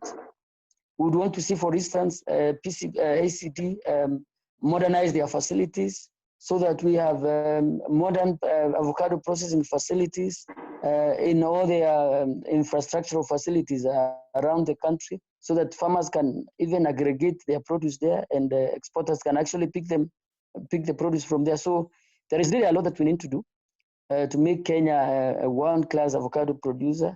And I know some of these challenges are not unsurmountable. We have the human resource, we have the researchers in the House that we need to address some of the issues around SPS and diseases and pests that we are facing in this country. And Kenya has done that before. So I'm very optimistic that we are going to be the world leader in avocado production. Oh, so the package, yes, Ernest, yes, thank you. Stop you there. I know. Just one important thing. I saw you signed a partnership with Israeli Institute. What is all that about, and how will that benefit the challenges you're facing now with regards to maturity index and for smaller farmers here? Yes, as you are aware, Israel has been ahead in agricultural production for many value chains, not just the avocado. And for them, for instance, they have institutions that are committed to research, especially with avocados. We have a lot of uncharacterized avocado varieties, especially what we call green skins. So my pact with, or our pact with the Israel embassy is to be able to extend the research knowledge that they have with our institutions and exporters. We have also signed another pact with the University of California. In fact, the Avocado Society has been organizing a conference that was set for June, where we wanted to bring researchers and everybody else around world avocado production so that Kenya can really benchmark. So the partnership with Israel is very strategic. We will be sending our exporters and farmers to learn the best practices from the Israel government. They have committed to also bring their own researchers for training for our personnel, both at institutional and farmer level. So it's really a partnership that we are looking forward to see that we bring that competitive edge to the Kenyan avocado value chain. Thank you very much, Ernest. I think I have got to stop you there. I'm very impressed that you're doing so much to support the industry. And I can see, yes, it's just confirmed that, yes, that avocado value chain has been put in the planning with regards to PPP and working together with PCBB also. I know I didn't want to advance so much on avocado because that will get us off the topic. But I wanted Josephine to make a very brief comment, one in terms of where you see the challenges that Dr. Osimi raised with regards to HCD. So can you wait, please? With regards to HCD, supporting the farmers to know the maturity stage. What is HCD doing to ensure that we have used technology to support the farmers? Very briefly, Josephine. Yeah, thank you, Eric. I think because HCD has really been mentioned on this, first of all, I'd like to correct that it's not banning. What HCD does is restriction on harvesting. And the restriction is actually to take into account the different agroecological zones, as was mentioned by Lusike, so that the zones which are ready for harvesting then are allowed to harvest, and then the exporters can export from those zones. So the guidelines we provide are actually on agroecological zone specific. So it's actually a restriction, not a ban. So I just wanted to, I thought I could correct that. And then in terms of the collaboration and using the digital platform for mapping and also guiding the harvest, that is really welcome because that would actually signal partnership between researchers, county government, and the national government in terms of just making sure that the harvesting of avocado is done correctly. And given how broad the subject is, I think probably we may just require to have a discussion on avocado, the quality, the production, the tools, research, and all the aspects that are supposed to make our avocado competitive, because really we may be pushing volumes, but the quality aspects has not been addressed. So HCD will actually plan to host such a webinar just to discuss the avocado issue, and I thank all of you who have raised that issue. So then I think very soon we'll be hosting that specific issue on avocado. But one other thing is that given that the regulatory framework is very important, We are actually also reviewing our regulations to make sure that also counties participate in the quality management of avocado through the extension service. Sorry, Ernest, could you mute, please? Ernest? Thank you. Through the through the regulatory framework. So we've done that, including providing guidelines for transport. What I think also the other participants have alluded to. And what we are currently doing, also we have an avocado export strategy that we have developed. So very soon we'll be rolling it out, and this actually will be guiding the general avocado sector, and will allow even funding to be directed towards the priority areas and identify and the interventions that have been identified in the strategy, so that we avoid the wastage of funds that we've seen going around as a country, as a directorate, as well as duplication of efforts by the different development partners. So the strategy will soon be able to guide all players on what they need to do. So lastly, because thank you, Josephine. Let me just conclude by saying, because now we're on the topic of COVID, I want also to comment that avocado, I think if you noted on the data that was provided, was a bit more resilient compared to the other products. And I know Muriri indicated about the contraction in the Latin American, but we've also seen that avocado is mostly exported through sea freight. So if you compare against flowers and fruit, probably this is one of the areas which need to be explored in terms of having and not relying on one type of transport. So that probably this is where also research needs to come in to see whether we can mainstream sea freight for the other commodities like flowers and vegetables, so that there are various options that are available for transporting our commodities. Thank you, Eric, for the opportunity. Thank you very much, Josephine. That was very good. And I think the panel must be very excited of the fact that you're planning for webinars around avocado, and also that there's an upcoming avocado export strategy. And we are looking forward to collaboration with other stakeholders in the industry, including AFA, the Ministry of Agriculture, and other players. I think I want to get out of the avocado discussion, but I just want to make a comment to Dr. Lusike, is that, Lucila, to kind of, if we have any data with regards to avocado production and maturity stage, if you could share this with the stakeholders and kind of join us in more educative webinars that SOCA will be organizing going forward, so that this message and knowledge is disseminated appropriately to the ground, I think that would be very useful. I have one question now to Joshua. Joshua, in terms of the government stimulus package, do you have a priority list of which crops you'll be looking at, or it's just a blanket strategy? Is Joshua on the floor still?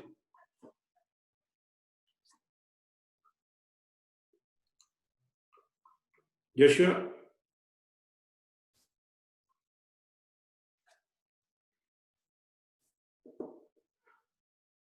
So it looks like Joshua already left the floor. So I think the next question I'm going to ask now is back to, let me just read the questions here.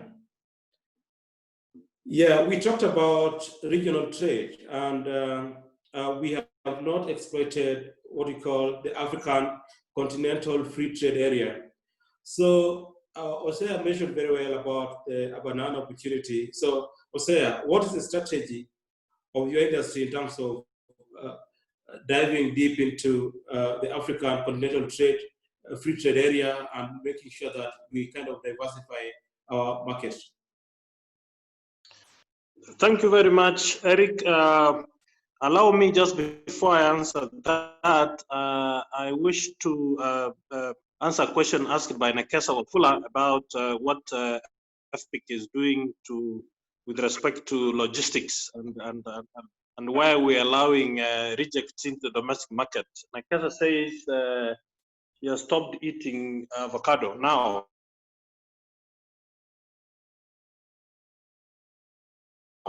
FPIC, together with Kenya Flower Council and FPIC, with our members,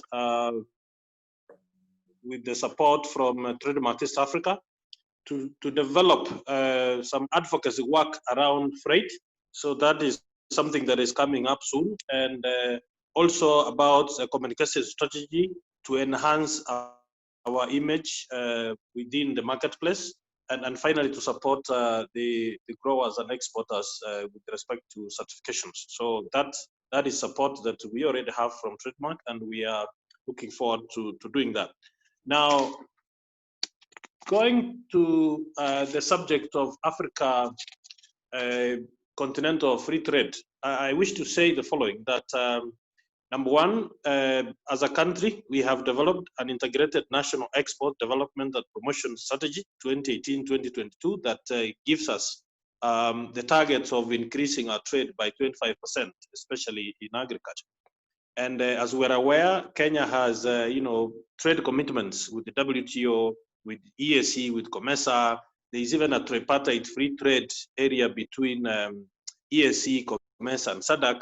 And then, we among the first countries to actually have ratified the Africa Free Continental Trade Area Agreement. So we are looking at how we can be able to trade with our partners. And, this means that we have to look at our fruits, especially the mangoes, avocado, passion, citrus. We have to look at our vegetables, cabbages, carrots, onions. We need to look at our spices, especially the chilies, whether you call them thin or long or bullet or bird's eye, because those are the products that the African people consume. We need to look at the African, leafy vegetables, so that beyond the French bean, beyond the snow pea, we need to look at growing and expanding our production and quality of these particular, products. And then we need to look at how can we be able to enhance the logistics and the movement of goods within our country and inter-country. You realize the other day, just a small issue between Kenya and Tanzania, truck drivers on strike, a small issue at the border of Busia, we have this strike. We do not want those disruptions. And very soon we will be engaging with government because we want to have the fresh produce vehicles fast-tracked. I've always insisted that it's not nice, it's not fair to have 50 trucks at a weighbridge, and truck number 1 to 10 are carrying sand, truck number 11 to 20 are carrying cement, truck number 30 to 49 are carrying probably some other metals, or could be iron sheets. Then truck number 49 and 50 are carrying flowers and carrying herbs and carrying tomatoes, and they have to wait for 4 hours before they are weighed. So those are some of the issues that we want to be dealing with in the coming days to enhance the trade. Thank you. Well, thank you very much, Jose. I think that is very good, and I think you are cutting short about giving fast tracking of produce track is, I would call it a low-hanging fruit in terms of management of post-harvest process for the industry, and I think that's a very good one. And I would expect that the stakeholders involved and the regulators collaborate and cooperate with you fully to ensure that fresh produce trucks are fast-tracked on the weighbridges. Well, I think so much has been said about the regional trade, and I know CP and a lot of partners have been working towards not just promoting export to EU and other markets, but also looking at East African community and regional trade within Africa. So yes, I can see you're still on. I would want you to comment in terms of the continental African trade area, and what role do you think the development partners have to play to enhance that there's more export and more trade within the region? Yeah, thank you so much, Eric. So at COLI ACP, we also have a strong connection with the East African community. And under the COVID, yeah, they have seen that there's a lot of issues at the borders, making it very difficult for product to move from one country to another. But on the Kenyan domestic markets, it has been seen that the prices for fruit and veg have been going up by, on average, 30%. It is a huge opportunity for the Kenyan producers. Huh? One of the reasons is exactly the issues at the borders. Products from other neighboring countries was not able to reach the Kenyan market. And so at Koli ACP, we have been doing a mapping of main buyers for fruit and veg on the domestic market in Kenya. And with FPIC and FPC Kenya, we are now doing like a match between offer and demand. So exporters that to product on the domestic markets. Thank you. Well, thank you very much. Yes, I think, yeah, that is really good because there exists a lot of market within Africa, not just in Kenya only, but I think even across our borders and the region at large. And any intervention that could see this growth, I think will be highly welcome. Well, I think there's one question that was asked to Joshua, and apparently he's left. So I want to find out from HCD if they know this, either Josephine or Dr. Lusike, in terms of priority area for the government stimulus package. Do we have like a priority list for which value chains the government is looking at, or is just a blanket intervention? I can speak on behalf of Joshua. We've actually not, what we prioritized is the export market because as has been clearly stated, it's the sector that has taken a beating. So it is generally the export market and issues that affect all the commodities, all the value chains across board.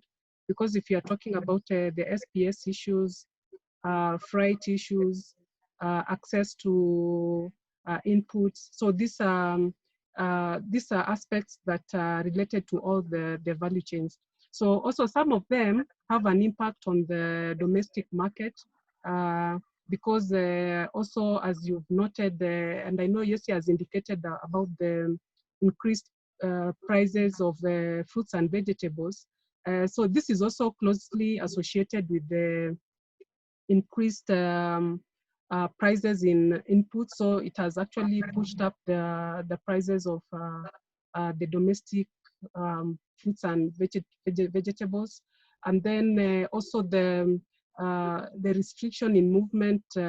Also, it has not really been free, but to some extent, it has affected the cost.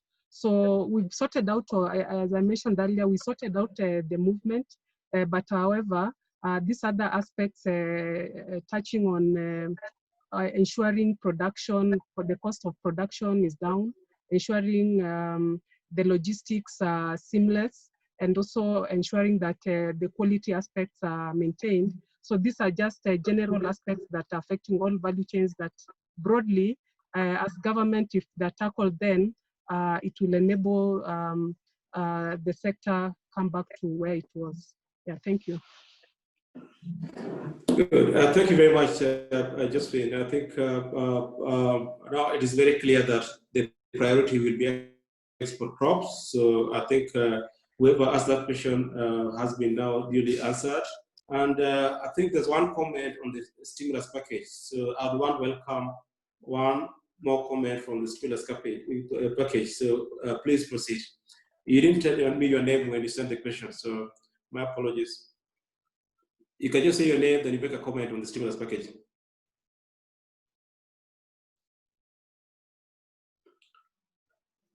You're muted, so you have to unmute yourself. Okay. Yeah. Thank you, Eric. This is Gladys Minor. I just want to follow up on what Joshua gave as the approach they are giving to the stimulus package. And one of my greatest concern is we are dealing with creating centers and building capacities and all that. And this is what has been happening over time with every other support that has been given. But we create those institutions and they break down, and we still go back to the issues of compliance, issues of capacity. And I think then we need to ask ourselves, is it creation of centers, or is it capacity, or what exactly do we need to do? I think secondly, I would want to say, as they do the stimulus, you remember what happened with the HCD correction centers. That was an investment that did not succeed. So I think we need to partner with the private sector. We need to learn from experiences of the exporters who have been having clusters and capitalize on that and extend that to other parties rather than creating new centers.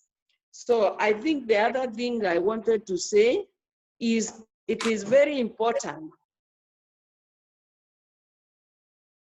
we follow from some presentation that was given by Ari, picking exactly what is the challenge and addressing that challenge, instead of taking it in general that we have had a problem during COVID on exports, and yet things like what we are talking about, avocado, going to the market and ripe, has been there since 2000.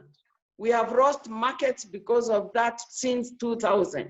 So if we can pick one issue, address it comprehensively, then we will have achieved our objective, rather than spreading too thinly, repeating things that have been done and yet not achieving compliance. Thank you. Thank you very much, Gladys. My apologies, I didn't recognize you. So, and that is a very good input, and I fully agree with you that we need to put priority right. And Joshua is not on the floor to respond to that. We are getting out of time, and what I want to do now is I want to give the panelists around 1 minute or 2 minutes each to give their parting shots, and also more so I would like to make a comment on the government strategy with regards to the stimulus package. What is their ask? So I'll start with Osea. Osea, you know what has been said in terms of where the intervention will be from the government point. Are you happy with that? And what more do you think should be done, especially around what Gladys has mentioned in terms of priority? We realize that there are a lot of collection centers across the country, and all of them are white elephants. I don't think there's any working now. So do you agree with that strategy, and what role can the private sector play? So Osea, the floor is yours. Thank you very much, Eric. How I wish that the government of Kenya, as they do their work, could actually, consult the owners of this work, which are the farmers. I can give you the following examples. You drive to a place at Uplands called Soko Mujinga, is that Kinale? Now, government of Kenya got funding from IFAD. They did a very beautiful market about a kilometer up front from where the farmers are. The farmers at Soko Mujinga have not moved to that place. They are still holed up in the mud. Wrong priority. And there is a marketplace, there's a market in my village, a place called Kiamukama. Built. Farmers are still out there and they are not using it. So I am not particularly too sure whether the next collection center is not going to follow those two examples.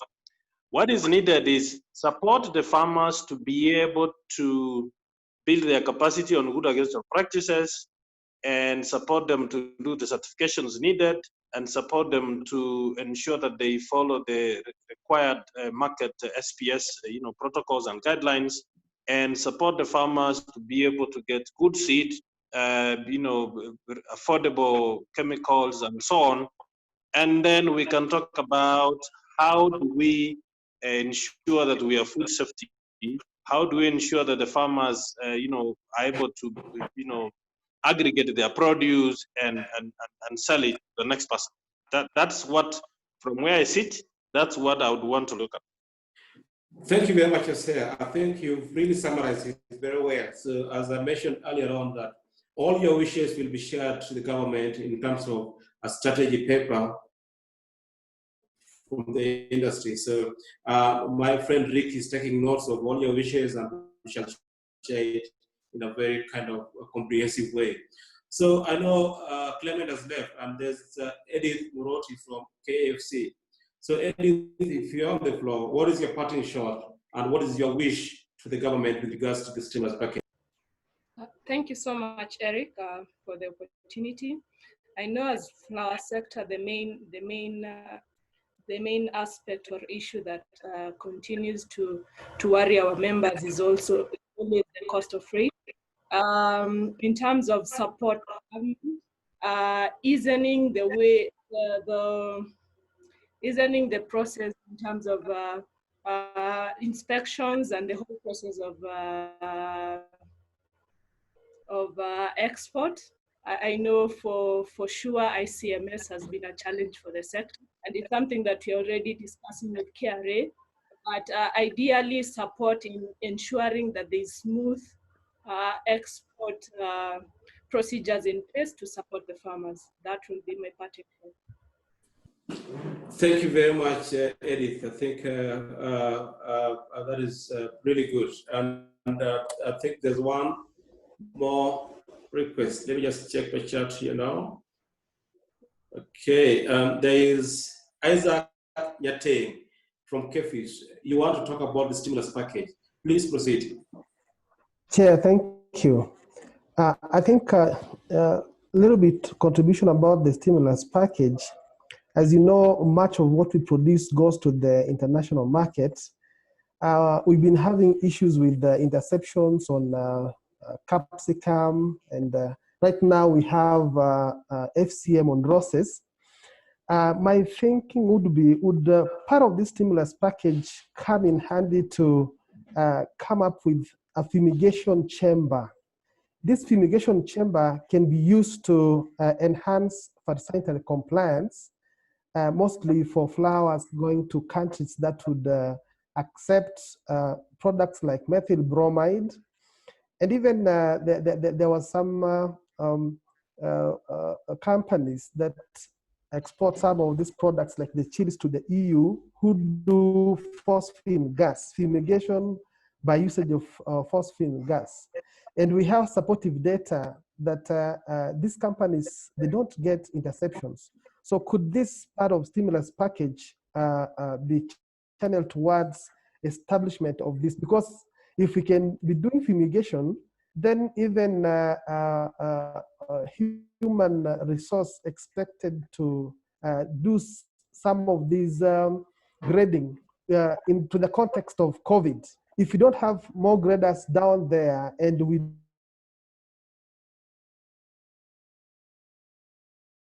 do proper fumigation, the post-harvest compliance and phytosanitary compliance. Thank you. Thank you very much. I think that is taken into consideration, and I think that is noted and shall be shared with the stakeholders. I think next, Yesi Mayor, what is your parting shot, and what do you think could be done differently from the approach of the utilizing the stimulus package and also working with the development partners during COVID and post-COVID?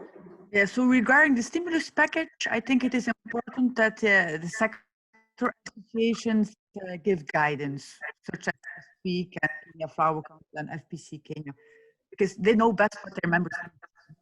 So as co-ECP, we will not take any position with that regard.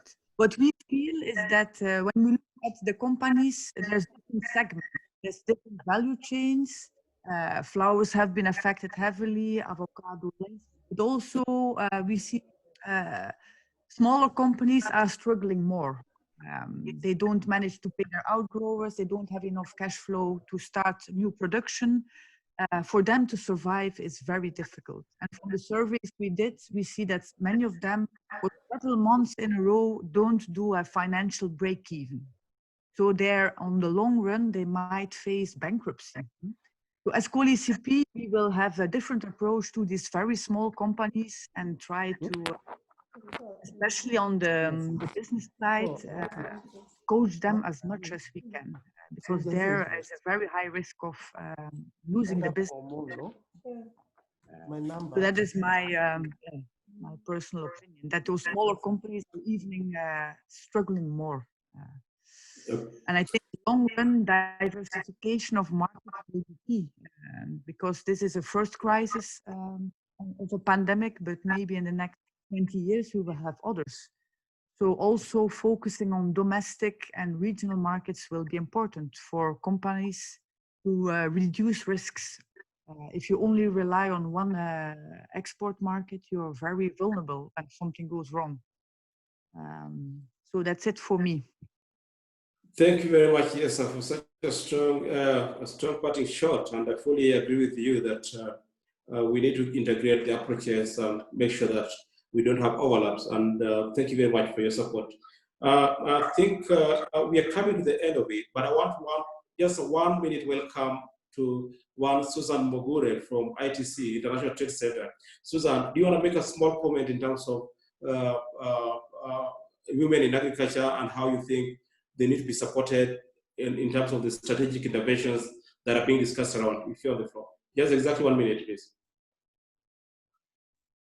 Eric, thank you very much for this opportunity. I'd just like to say that at ITC and She Trades in the She Trades Commonwealth program, we have a crisis management toolkit that we are using. We are going to enable the SMEs to really help them map out their strategies going forward in terms of the business environment and adapting to the situation, even as we move on and as it opens up.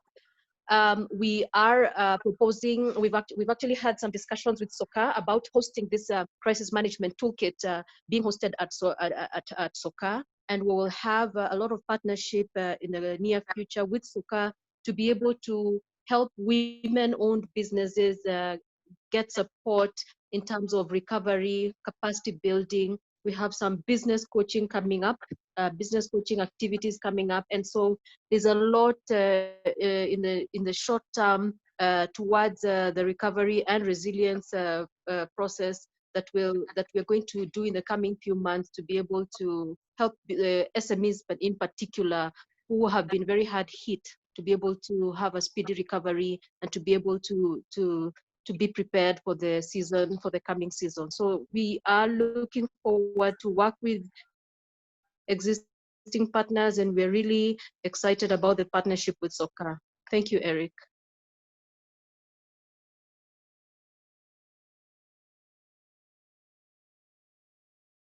Thank you very much for those kind of insights, agriculture. Well, I would want to take this chance to thank you all, because we've